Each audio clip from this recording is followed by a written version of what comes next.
Hey, everybody. What's happening? Welcome back to Kicking It with the Smiths We back again. for another episode. Y'all ready? On the episode? It's an episode. That's right. It's an episode. Podcast, Okay. episode, All right.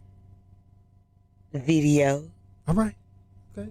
Podcast, episode, video. I'm with you. Okay. Okay. So, in today's adventure, we are going to talk about the beginning. In the beginning. Yes, how Kicking It with the Smiths came to be. Oh, yeah. Really how Dana and Lonnie came to be. That's what today's conversation is going to be about. Y'all going to get some laughs out of this conversation. Probably so. Yeah. It's Yeah. Mm-hmm. it's really my story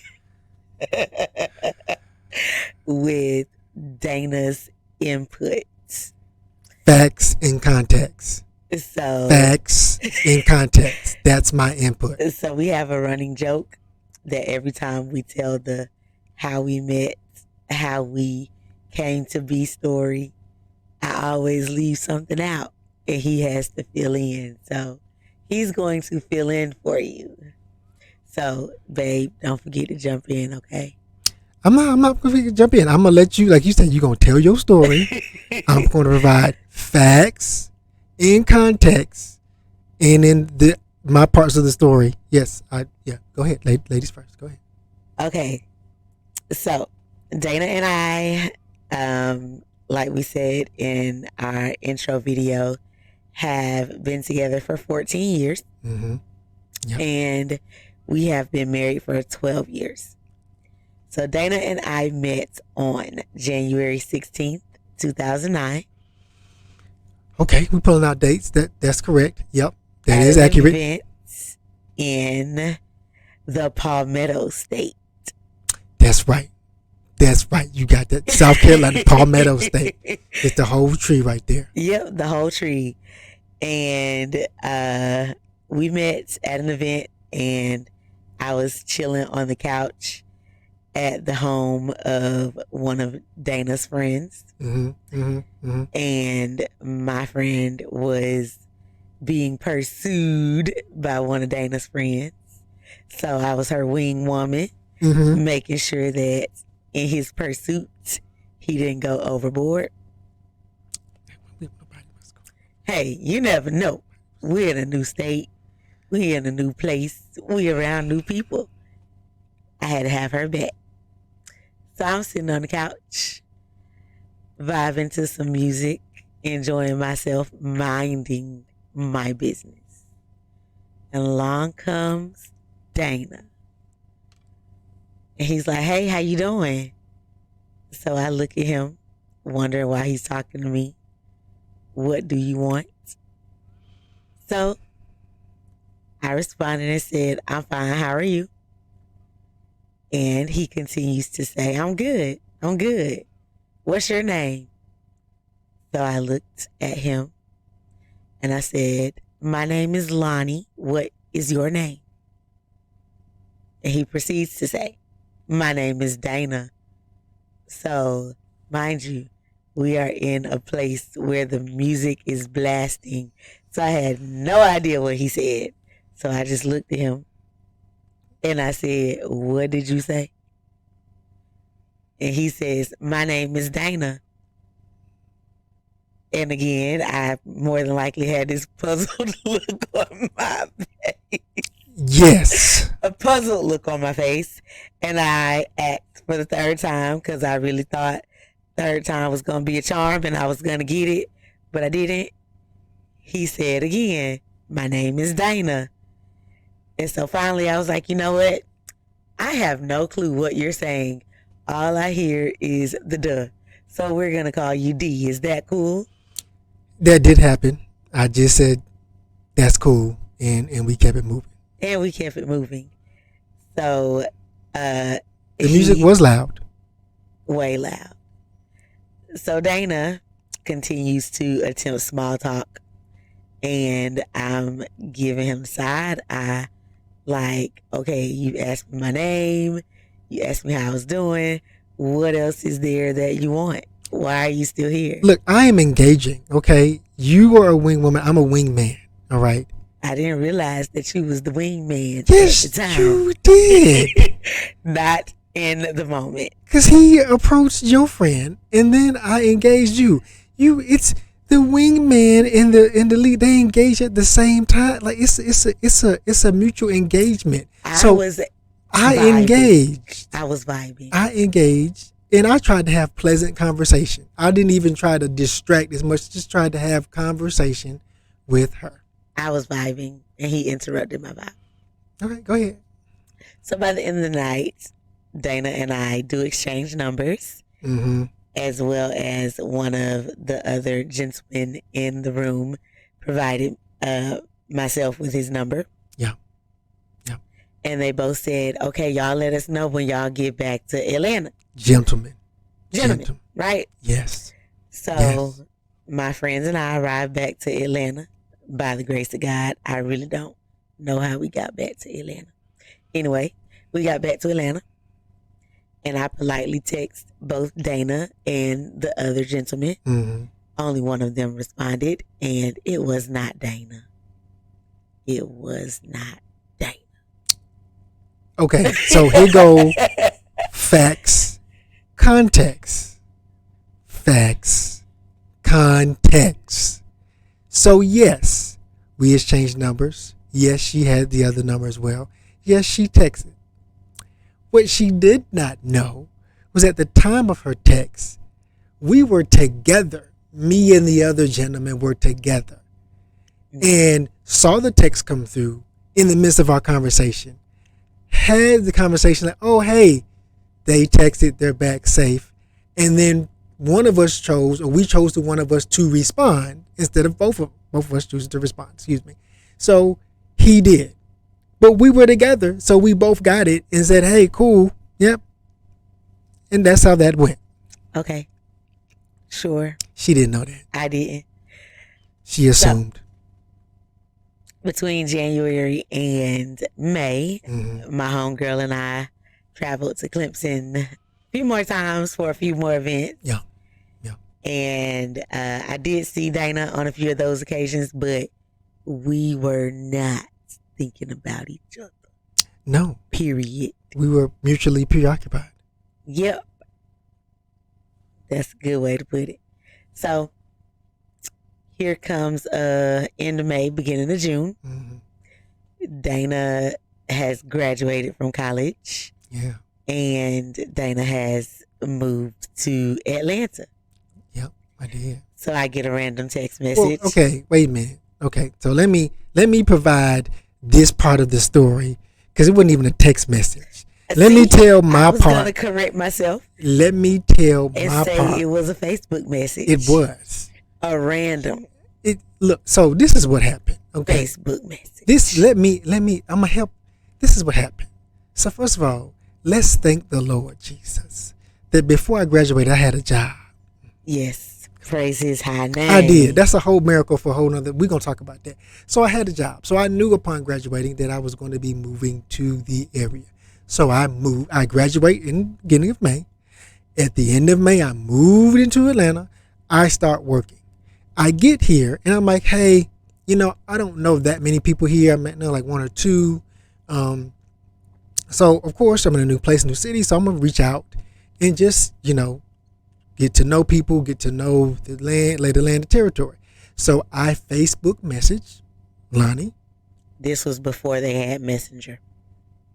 So how did I message you? So that Facebook didn't have the Messenger app. They just had regular send a message through Facebook. That's right. So you didn't have the app, but they still had Facebook Messenger. They said Facebook message. Okay, you could still direct message somebody through the web application, not the standalone app, okay? Because I sent the app. I sent the message and I said, hey, how you doing? No, it's been a little while since we've seen each other. We talked. I've moved to Atlanta and I'm in the city now. I know that you're here. I know that we have a mutual circle of friends or network, basically mutual network, and just wondering if we could connect or you could just introduce me to some of the people and, you know, just the lay of the land. That was that was the message. Mm-hmm. That's what I said. So imagine me getting this message, looking at this message like, should I respond? Do I want to respond? Let me think about it.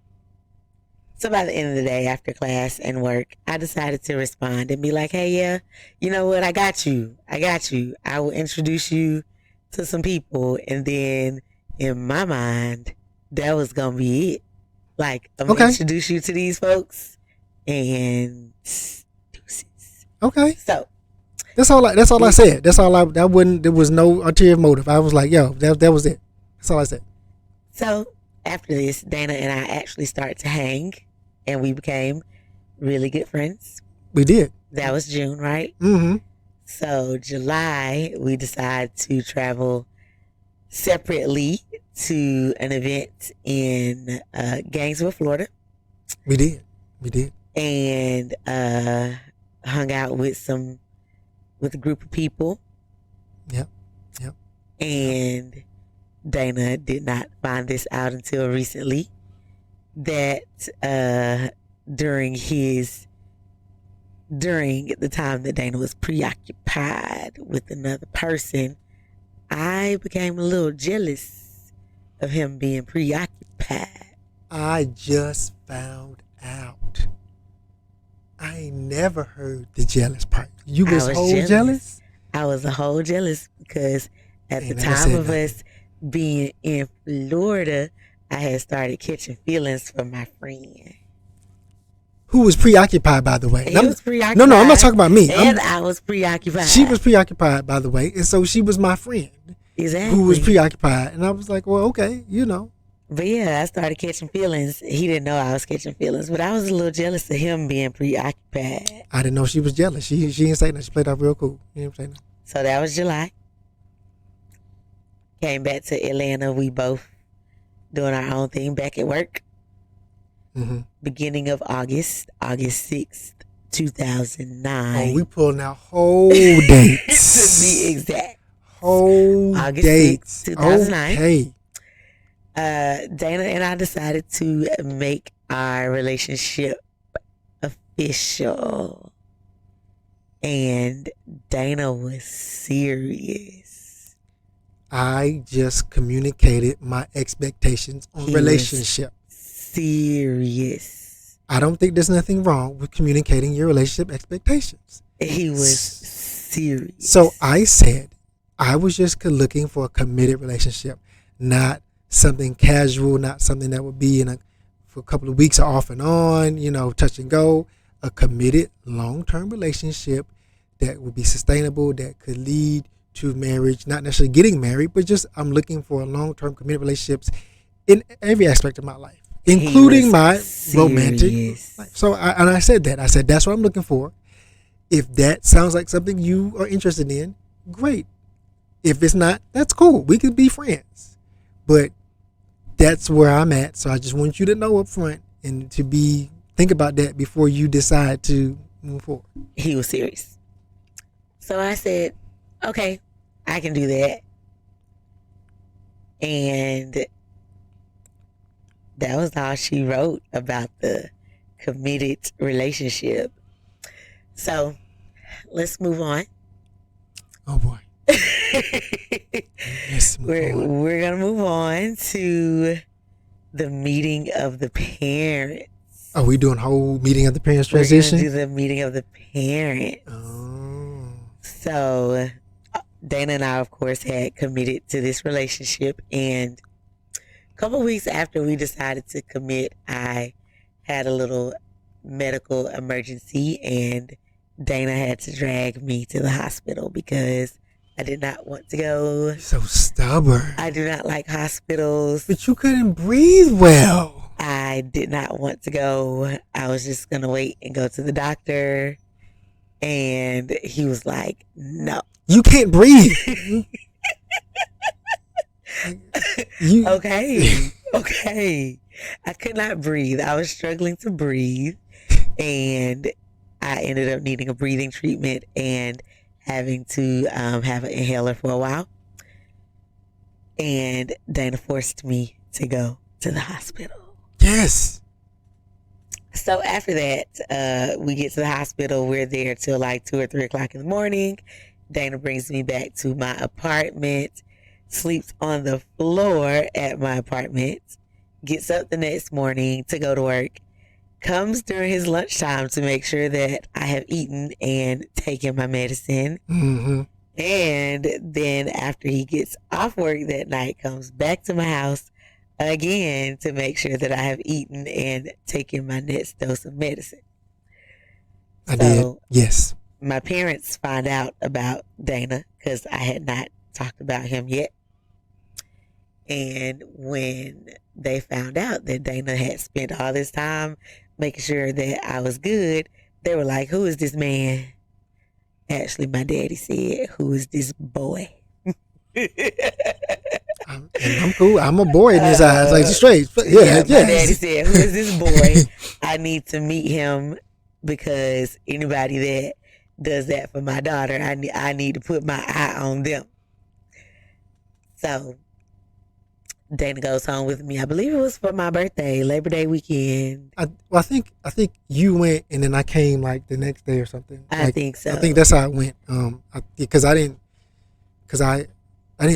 follow you down. Like I remember like navigating myself down there. So yeah, I think you went like that Thursday or Friday, and then I showed up like Friday or Saturday or something. Yep, because I'm from the country. Yeah. So my daddy meets him, and my daddy and my mom actually, because if they don't like people, they are very particular about who comes in their circle. So they meet Dana and they're like, "We love him. He's like awesome." And I was like, "Are these the same people that don't like anybody?" Okay. So you like Dana. Cool. So Dana and I continue on our dating journey. Mm-hmm. And along comes November, and we travel back to the Palmetto State for me to meet Dana's mother. We did. I think it was just a day trip. We went to meet my mom.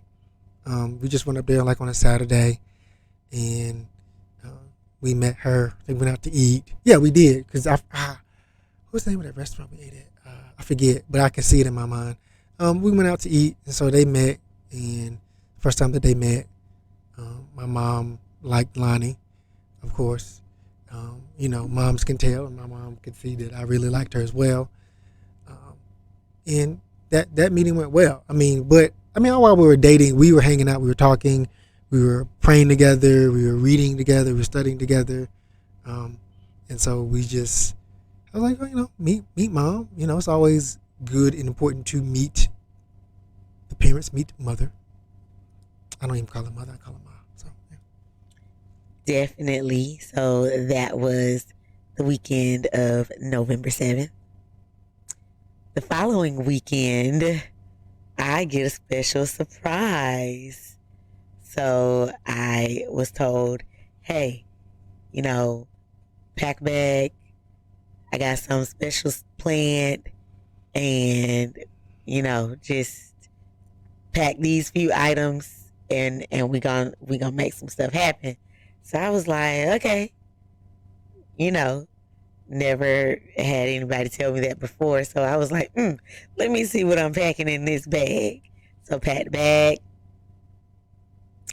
got a special breakfast on the morning of November 14th.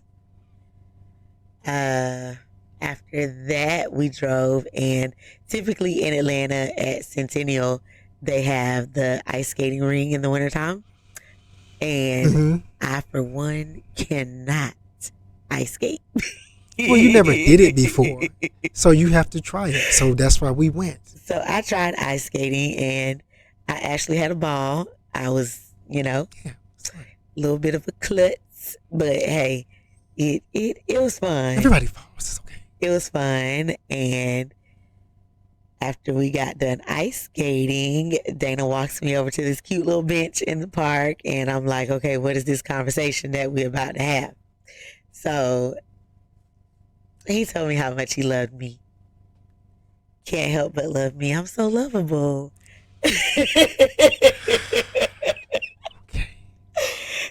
Told me how much he loved me and that he wanted to spend his life with me, and proposed that afternoon.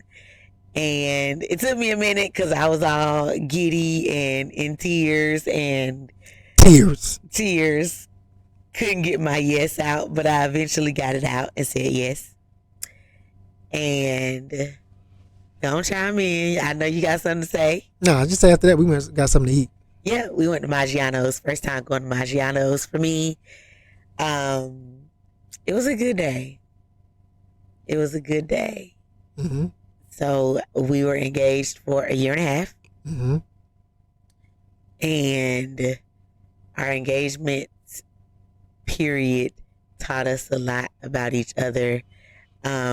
Yes, it did. During this period of time, Dana and I remained celibate. And actually, I left out a part of the story. So I left out the part before the engagement about my prayer. Oh, yeah. So let's go back. Let's backtrack. Yeah, tell them about it. Okay.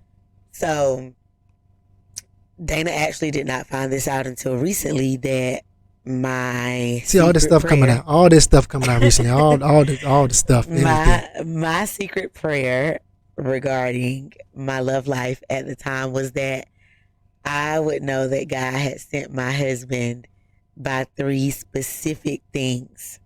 So the first thing was that the person would be celibate. Mm-hmm. And that was one of the first things that Dana said to me before we started dating, was that he was celibate. Yeah. So, anybody can say that. So I was like, okay. Kind of checked the box off, kind of didn't, just put it in the back of my mind. So the next box that was checked off was, I told God that I wanted a man that would want to pray for and with me. Mm-hmm. And Dana was like, I just want to pray for you. I just want to pray for you. I want to pray with you. And I'm over here looking at him like, who are you?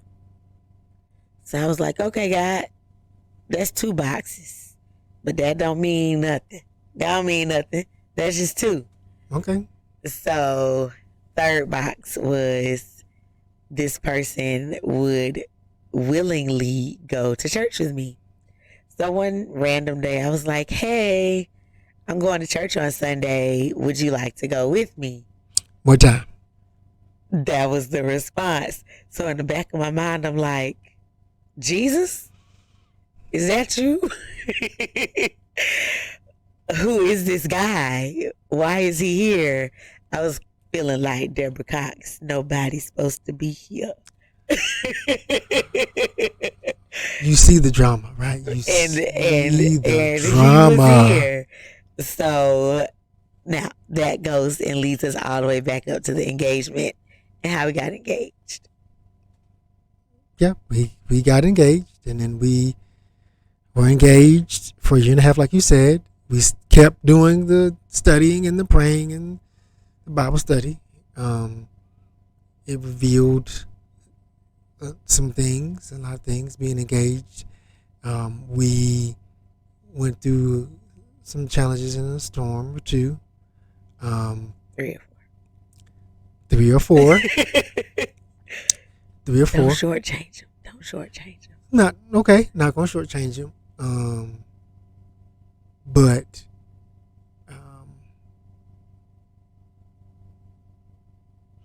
I just really am glad that we saw it through. And I think one of the memorable things from the engagement was the trip that we took to New York. It was the Christmas to visit my mom. My mom's side family is from New York, so my mom, my aunt, my grandma. She never met them in person, so We went there. We drove. Gee. It's not a bad drive, y'all. Just, if you gotta do it. When you do it, you got it. It's all right. You got it. You do it. I told her. It wouldn't have been bad if I hadn't got sick. We did. You did have some bad. We had fast food, and the fast food that we will not name the company or the We're brand. not gonna call y'all out. Did make you sick because by the time we got kind of halfway up there, you was not. Your stomach was. Yeah. It was not well with my soul. It was not. It was not. Thank God for a release. And we made it. We had a really good time. We did. We did. One of the things that we enjoy doing together is visiting museums. Yes. So we went Yes. to two Yes. museums, and I got to ride a ferry. I had never ridden a ferry before. Mm-hmm. I saw the Statue of Liberty, but at the time it was not open, I don't think. So I just got to see it from the ferry. Yep. Went to the Empire State Building. Sure did. Went up. All the way up. And I was scared. I don't like heights. But I had a good time. I had a really good time. And it snowed when we got ready to leave. I was kind of glad that we left before the snow. Oh yeah, it was snowing on our way back. On our way out. On our way out, it was snowing, and we made it home safe though. Yeah, and I really think one of the good things about that trip was that it rekindled the spark in our relationship, and I was super appreciative for that. Me too, because we came back and really felt like we were on the other side of some of the storms and the challenges we were making our way through, and it was getting better. Especially because, in 6 months we were getting married. Exactly. Exactly. So, but yeah, it was, and I was glad about that. It was a good trip. I was happy that we went on that trip. Yep. So after the New York trip, came back, and June 18th, we got married. Yeah, we did. We did. June 18th, 2011, to be exact. We got married. And we've been rocking and rolling ever since. Pretty much. That's how it happened. Yeah, so that's the beginning. That's the story. That's how we got to where we are, and we'll dive in a little bit deeper into the life of the Smiths as we continue to put content out on our channel. Yeah, we will, and I'm sure there'll be questions and comments by you all. So, drop them. We'll try to answer them, but we'll definitely be putting out, as we said, Kicking It with the Smiths, what it is and what we do and how we navigate it. Yeah. That's just how it got started in the beginning. In the beginning. It's always good to reminisce. It is. Helps through the bad times. Yes. So we appreciate y'all. Don't forget to like, share, subscribe. Yeah. Tell somebody. We hope y'all got a couple of chuckles out of this episode. Yep. And we'll see y'all next time on # Kicking It with the Smiths.